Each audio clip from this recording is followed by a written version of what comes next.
कोई से भी पूछो आप कौन हैं, तो देह भान में आकर बोलेगा मैं डॉक्टर हूँ, मास्टर हूँ, कलेक्टर हूँ, मिनिस्टर हूँ। देह का भान आवेगा। ये बुद्धि में बात नहीं आवेगी कि मैं ज्योति बिंदु आत्मा हूँ, जिसकी यादगार महर्षियों ने हमारे मस्तक में बिंदु या टीका लगाना शुरू किया था।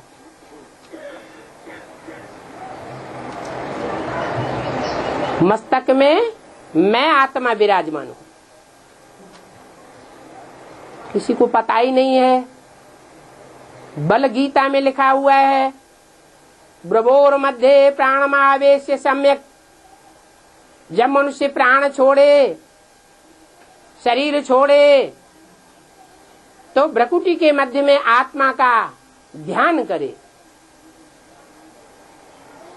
आत्मा का स्वरूप का वर्णन बताया, अणुअणीयान सम्मनुस्मरेते है। आत्मा अणु से भी अनुरूप है, ज्योतिर्मय है। फिर शास्त्रों में लिख दिया आत्मा अंगुष्ठाकार है। अंगुष्ठाकार आत्मा का स्वरूप शालिग्राम के रूप में दिखाई दिया।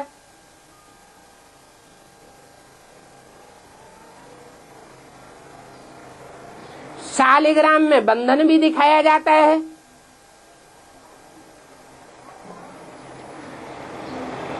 तो एक ने एक बात कही, दूसरे ने दूसरी बात कही, तीसरे ने तीसरी बात कह दी।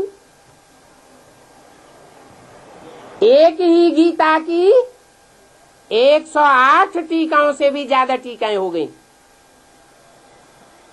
माध्वाचार्य गीता अलग बात बताती है, शंकराचार्य की गीता वो टीका अलग बात बताती है,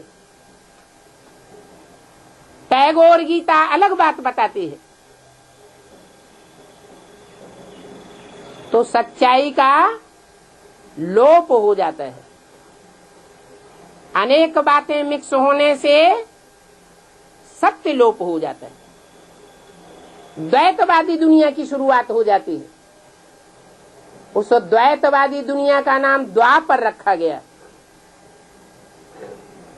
जहां से शास्त्रों की टीकाएं होना आरंभ हुई। नहीं तो शास्त्रों में भी पहले सच्ची बात थी,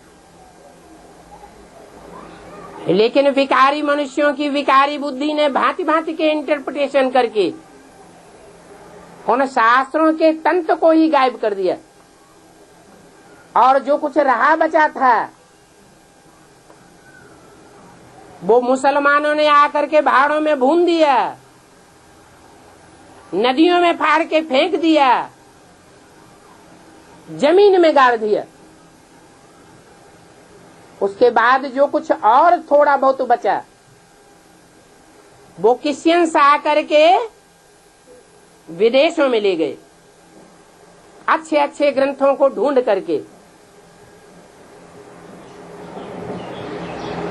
जर्मनी में जाकर के जर्मनी का संग्रहालय बना लिया, उसका उल्टा पलटा अर्थ करके एटम बम बना लिए, क्योंकि शास्त्रों में लिखा हुआ है कि महाभारत काल में आग्नेय अस्त्र है। यादवों के पेट से मूसल निकले, उन मूसलों से वो आपस में युद्ध करके उन्होंने सारे संसार को नष्ट कर दिया, खुद के वंश को ही खत्म कर दिया। लेकिन सच्चा अर्थ तो परमपिता परमात्मा ही आकर के बताता है। शास्त्रों का सार क्या है वो भगवान के अलावा कोई नहीं बता सकता। वो स्वयं इस सृष्टि का सार है। वो आकर के बताता है कि शास्त्रों में स्थूल रूप में जो बातें लिखी हुई हैं वो प्रतीकात्मक बातें हैं, उनका लाक्षणिक अर्थ है।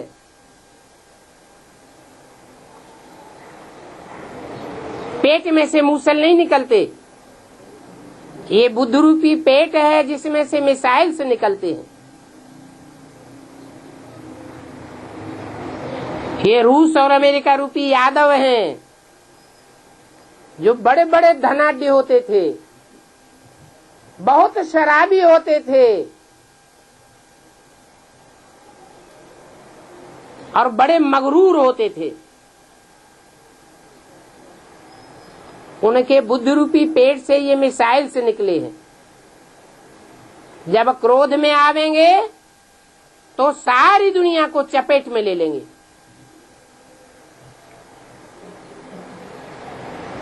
परंतु नुधा हुआ है ये विनाश का कार्य शंकर के माथे चढ़ा हुआ है। शंकर द्वारा विनाश, शंकर के नाम के पहले हर हर बम बम जोड़ा जाता है।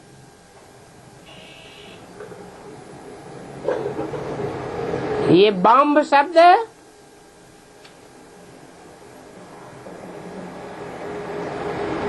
शंकर, जिन्हें यादवों का हेड कहा जाए, वो ही प्रेरणा देते हैं कि आसुरी सृष्टि का विनाश हो जाए।